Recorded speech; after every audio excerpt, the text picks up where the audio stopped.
In today's broadcast, I'd like to wish everybody a happy new year and a happy new decade. Here we are in the roaring 20s. We are all in for quite a ride for the next 10 years or beyond. It's clear that as the proliferation of movements such as consciousness and a return to spiritualism and generally people trying to find their own paths along the way outside of the traditional religions, folks have described this time period as the Great Awakening. And I think in large part that's what's happening. And as anything in life where you've got changes coming along and waves of energy moving through, it's not always a pretty process. And some of that gets spilled out into the front pages of the newspapers and the internet and certainly in the political process as well. I think the important thing for everybody to realize is that they have choices in life, and that's the most important and the greatest gift given to us by God, is that we have the choice to do or be whoever we like to be.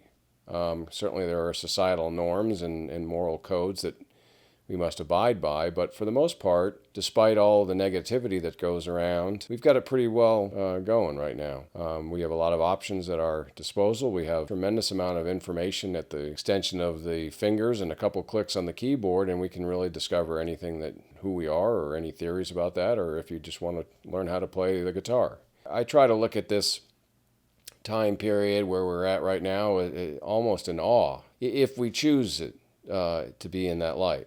Certainly there are a lot of discomforts as normal or traditional ways of life start to fade away a little bit. Those things that we had hung ourselves on in terms of the norms start to be questioned. It can be a little disconcerting. And I think for my personal journey, the path that I've ended up here, studying consciousness, becoming more involved in spiritualism, looking at such things as mediumship and psychic development. It's been a very reassuring place for me to be. Essentially, when you boil it all down, the teachings is that we have an immortal soul. We have been here in terms of the universe forever. We'll be here forever. It's a little more comforting. It takes the pressure off of this particular life. It puts things in a broader perspective. We're here in what some call the Earth School as a way of learning, of developing and evolving our consciousness, and that the important thing is, as they say in the spiritualist church, is really the only rule to follow is the golden rule. Do unto others as you would do unto yourself. And I think the more you try to live in that vein, the more you realize how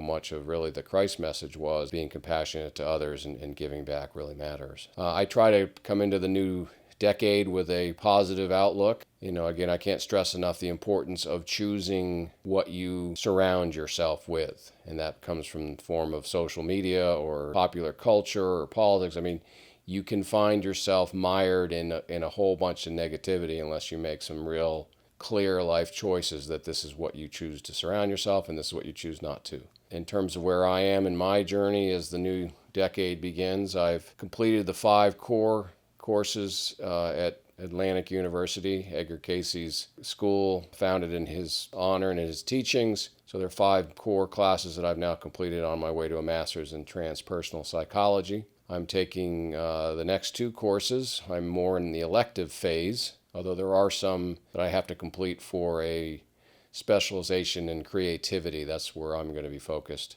And some of that I hope in terms of my own creativity is going to be through broadcasts and things like this that I've been putting up on my website. The 2 courses I'm taking now, the first is Introduction to Parapsychology, which is a very detailed scientific approach to try to figure out what's happening with things like ESP and near-death experiences, things that we know are there. We know there's something happening, but really formal or hard science doesn't have an answer for at this point. Parapsychology takes great pains to follow the traditional scientific approach to studies. A lot of what they do ends up in the laboratory, although they do some field research as well. But a lot of them are trying to test the chances of somebody being able to understand information that they've never seen before. There's the famous cards that they use, the ESP cards. There are a whole number of experiments they do in the lab, which they've been doing in some cases for 50 years. And I think they're really making great progress in trying to understand scientifically what's happening when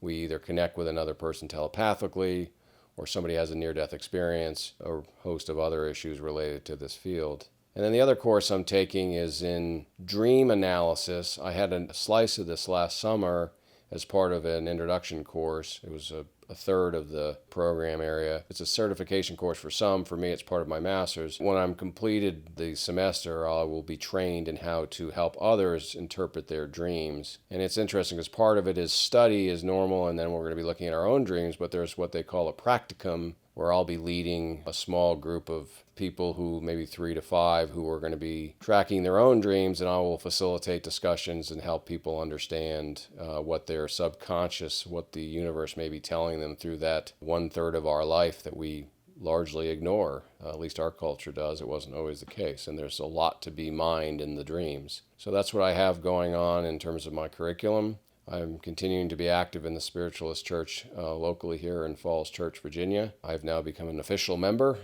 so I guess I passed the test, and I'll be spending more time there. I continue to go to the Psychic Circle on Thursday night, and I've got a number of conferences scheduled this year at Edgar Casey's ARE. I'll be going down next weekend, which is Martin Luther King weekend. I'll be going back in April for a week-long conference on how to become a life coach, and then they have their annual conference, or Congress they call it, in June back down there in Virginia Beach. And then I'm excited to be returning to the Arthur Findlay School in late September for a psychic development course led by somebody named Tony Stockwell, who's very well known in this area. I've got a robust schedule in front of me. I'm looking forward to this new year and new decade. As I said up front, I think these are times to be excited. I mean, it's a great time to be alive. I don't think there's probably been a time in history where the masses, if you will, knew more about what was going on. I mean, there is so much information, as I said, at our fingertips, and I just urge all of you to, use it